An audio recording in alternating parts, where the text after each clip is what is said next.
ज्ञानी मनुष्य का उद्देश्य केवल मनन चिंतन या विभेदीकरण मात्र नहीं है, बल्कि कुछ और भी है। हर कार्य का कुछ न कुछ परिणाम अवश्य ही होता है। कोई ऐसा कार्य हो ही नहीं सकता जिसका कोई परिणाम या फल ना हो।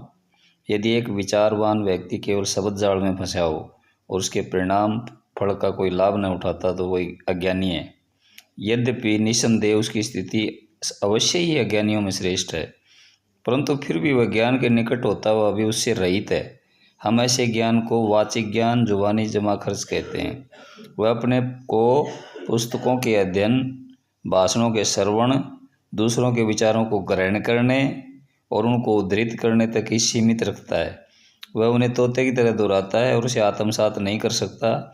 ऐसे ज्ञान को हम लोग वाचिक या मौखिक ज्ञान कहते हैं, परंतु उस व्यक्ति का ज्ञान जो ज्ञान का तात्पर्य समझता है और अनुभव करके उसे आत्मसात कर लेता है और कुछ समय तक उस स्थिति में स्थिर रहता है और व्यवहारिक जीवन में उतारता है, वास्तविक अर्थ में ज्ञान कहलाता है।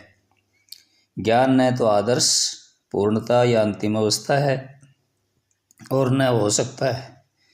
ज्ञानी सदैव अधर्म में है, अर्थात दोनों के बीच में लटका रहता है, कभी इस ओर झुकता है तो कभी उस ओर। इससे लटकने की स्थिति वाले मन को शांति नहीं मिलती। अपेक्षाकृत रूप में यह कहा जा सकता है कि वे मूढ़ जो कर्म में रत हैं और जो ज्ञान की वास्तविकता से अपरिचित हैं, ऐसे व्यक्तियों से कहीं अच्छे हैं।